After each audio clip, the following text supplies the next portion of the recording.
Yeah. So for the next 10 years, apakah will be target from IIUM Holdings? Plan for the next 10 years. Plan kami masih lagi untuk prefer English or Malay? Malay.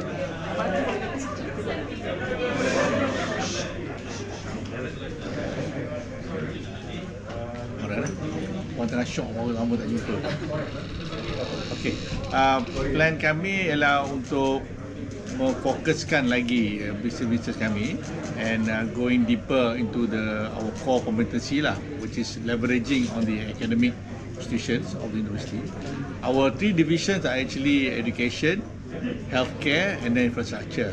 Education ni especially on the International Islamic School and Setelah, which is a private school, and also our international college is one of our key components, right? We're looking at seeing how we can go further and maybe have more better facilities, and because our current campus kat sekolah ni quite dah full, so we may want to look out for another site, a bigger site, and to have more international students in the future.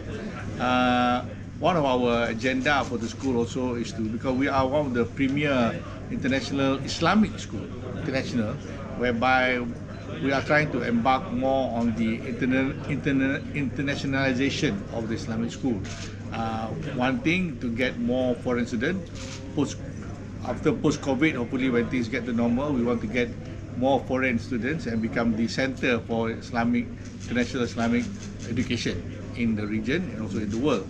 We want to be, in a sense, the Eton of international Islamic school, whereby there is no real world famous Islamic school in the world. So we want to be a residential one, whereby they can come in for those foreign students, either from 1 to form 5 until form 6. They'll do the A levels and international baccalaureate, and they can come here with our hostel facilities. Okay, so we want to distinguish ourselves because right now there are a lot of private schools offering residential courses, and mostly even in UK, but there is none that I know of that have a premier international Islamic education syllabus, and we're leveraging to some extent on the university's education curriculum, and hopefully be one of the pioneer and premier Islamic education school in the world. Okay? Now, complement to international school, we also have, of course, the private school, we call it Setia Budi, to distinguish from the school itself. And Setia Budi also have a lot of intake, because right now it's too full, so we also need to get a new facilities like inside.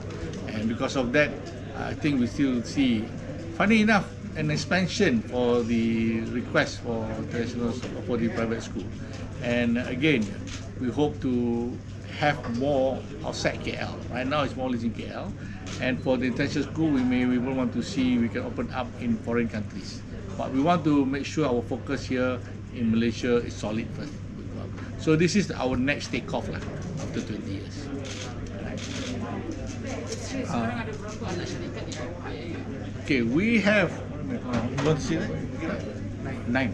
We have 9, but under 3 divisions. We call it education, which is mainly the school. Education made up of international school, international college, private school. Now, educare ni ialah preschool. Okay, and we have also an Islamic syllabus, leveraging on the kuliah of education. And then we have, as you know, consultancy. Consultancy is also where we have a lot of academics become subject matter experts, and we've got a lot of projects done and sourcing out. This is also the commercialization of the academic staff, whereby the expertise are commercialized. Now, not necessarily sometimes we do ourselves, sometimes we become subject matter experts, whereby we have academics who are well known in certain areas, and they will therefore be the subject matter expert for some of the project for the country and for the government and for the private sector. And then the next one is that's a school, okay? And consultancy lah, just now we mentioned. Now the college is another aspect that I think we want to go further, your question just now, because with the changing landscape, and once the university becomes a research university, whereby focus will be more on postgraduate, we hope to do more undergraduate courses for the university at the college, and one of the area that the college is trying to focus on, and we'll doing some research on that, is on elderly care education. Okay, now we always focus on child care. Okay, but with the growing population, elderly population, I'm now elderly as well, not old but older. All right, we find that in developed countries, this is actually a new area, and we want to be the first first mover advantage to conduct possibly a certificate or diploma course on elderly, what do you call it? Elderly care, they call it, right? And we're looking into developing that curriculum, and with that, I think we can have a niche, right? And some of the areas, we've got a lot of ideas, but we still need to do feasibility study. But this one is something that we find distinguishing features of our education. I'll start cerita, banyak cerita ni kalau cerita pasal kita orang. But these are things that you can pick up lah, in a sense, right?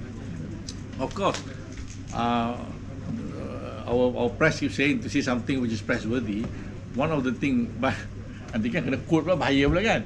But one of the thing we're looking at facility also to have what is known as, again linked to the elderly healthcare, a premium pondok concept. Because we are Islamic university where we got a lot of retirees, okay, who may want, instead of going to the normal pondok that you see in most places, but we have a premium one whereby we can learn with the university punya faculty members and the education system. They can relearn some things, and we, depending on market and availability of site, somewhere nearby that they can stay here, and with all the facilities of healthcare that we can develop, and maybe even they come and do courses and studies at the university that they can do upon their retirement.